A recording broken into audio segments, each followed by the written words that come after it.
What's up everyone? Today I want to give you 5 building blocks for chops, fills, and endless ideas. And instead of telling you to wait till the end of the lesson, I'm going to give them to you right away. It's a group of 4, group of 5, group of 6, group of 7, and a group of 8 that I see a lot of drummers use today. Let's dive in.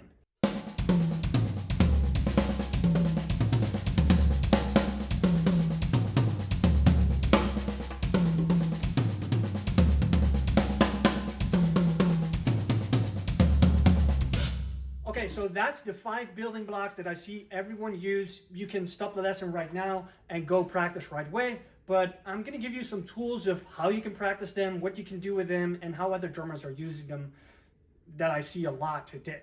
So first, the group of 4, right, left, left kick. It's a pattern that we all actually know. A lot of drummers know it, but they find it boring because they only repeat right, left, left kick. Well, let me give you an insight. The group of 6 is actually the same plus right left, and the group of 8 is the same plus right left. So right left kick can be expanded with single strokes. Right now we've created some fixed patterns of 6 and 8, but let me show you how you can actually improvise with it. If you're staying in 16th notes and you play right left kick, and sometimes you play some single strokes, it's gonna sound like this. It's epic, and you can improvise all the way with this. Oh, and by the way, Eric Moore, Annika Niles, Tony Roaster Jr., you name them, they are using this chop all the time.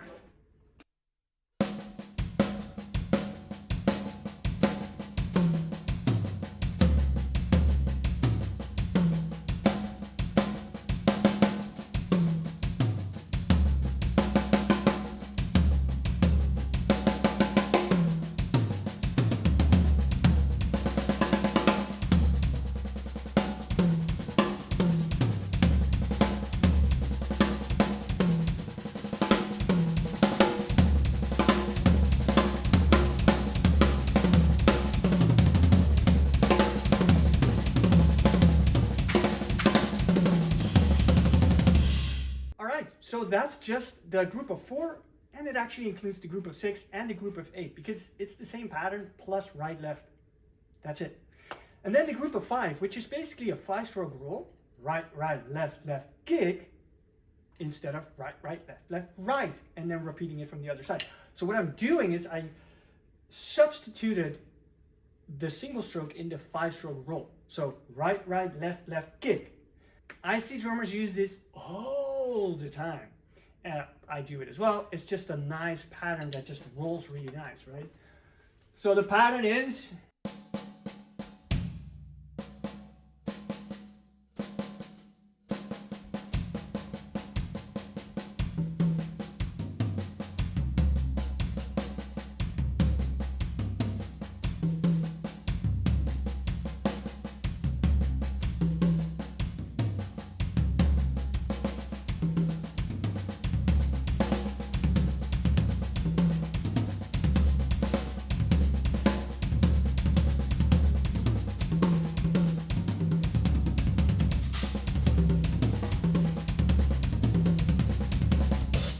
okay, so also a nice pattern that's fairly easy, but it can feel a little bit weird when you're playing in 16th notes because it's gonna go over the bar line all the time, right? So you have to get comfortable with that feeling.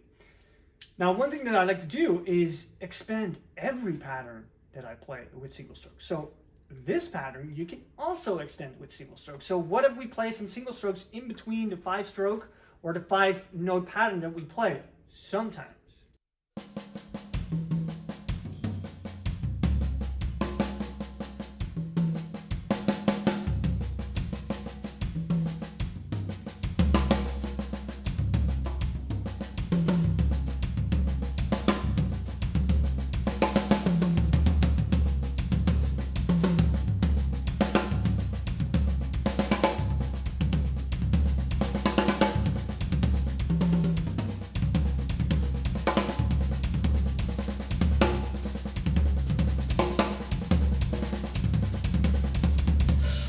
Alright, so I start exploring right away, right? Just using your single strokes is a good start, and then you can expand with kicks and other fill-ins. But same rules apply. You know, move your hand around the kid, explore with it. Then we come to the group of 6, which we already did. Right, left, left, kick. It's just a variation on the group of 4. It's just nice to repeat it from time to time. So let's say I'm playing that group of 4, right, left, left, kick, and then sometimes I play that 6, but I keep playing the 6, right? It has a nice melody to it. So I'll start with the 4, and then I'll gradually go into the 6 and keep repeating the 6.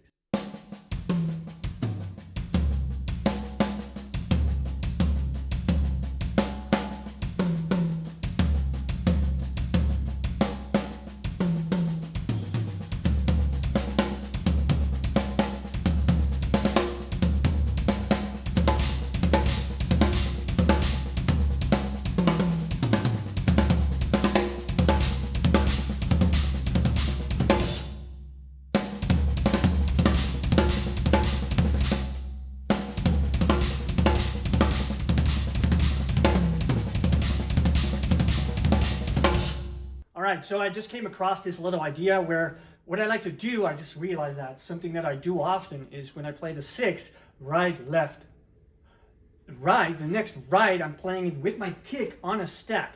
Right, left, kick, left, kick, right, left, kick, together with my right. Sounds like this, slow.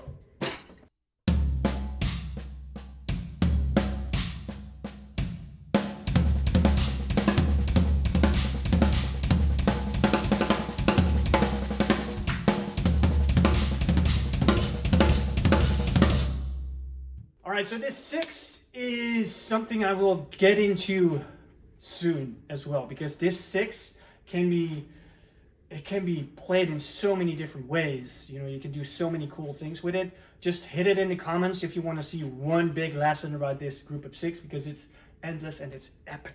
Every drummer uses this. Every drummer, trust me. All right, so the next one is the 7. Right, left, left. So paradiddle plus 1 kick. That's it, right? What I like to do is I play it on the snare, or I move my right hand around the toms. That's what I always do with all my patterns. Start to move my right hand around the toms.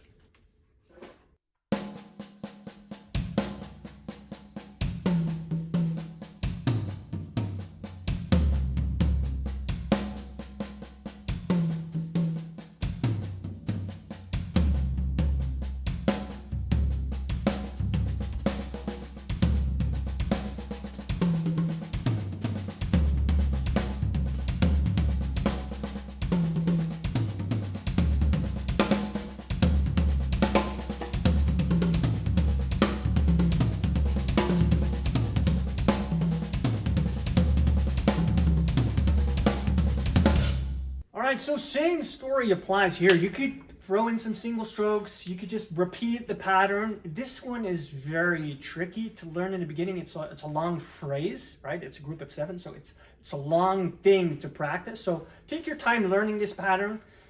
Take it slow, play with the metronome, and then start moving your hands around the kit. Like, this is advanced stuff, so take your time. Then we come into the 8, which is right, left, left, kick, which is again a variation on the right, left, kick. Again, it has a very specific melody. Da, da, da, da, da, da, da, da, da, da, da, da, da, right?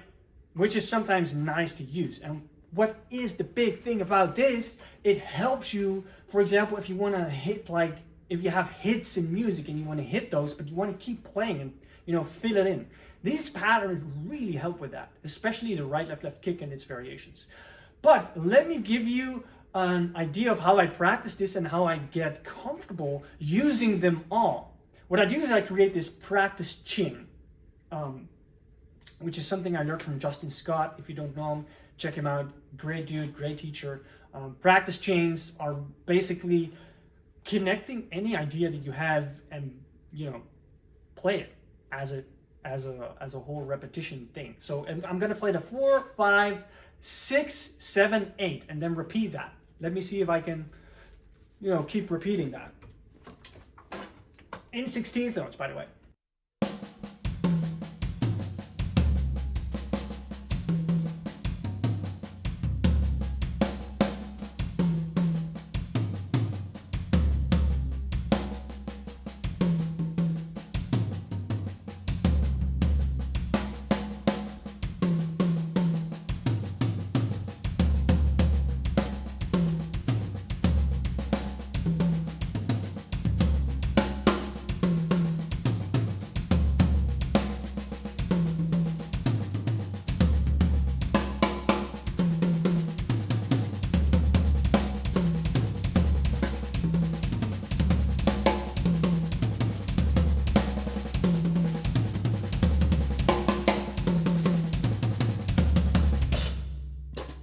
Okay, cool.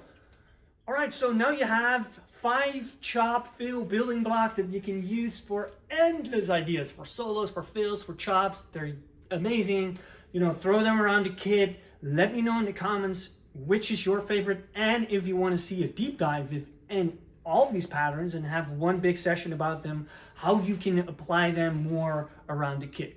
All right, thank you so much for watching. Hit that subscribe button, leave a comment, and I'll see you in the next video.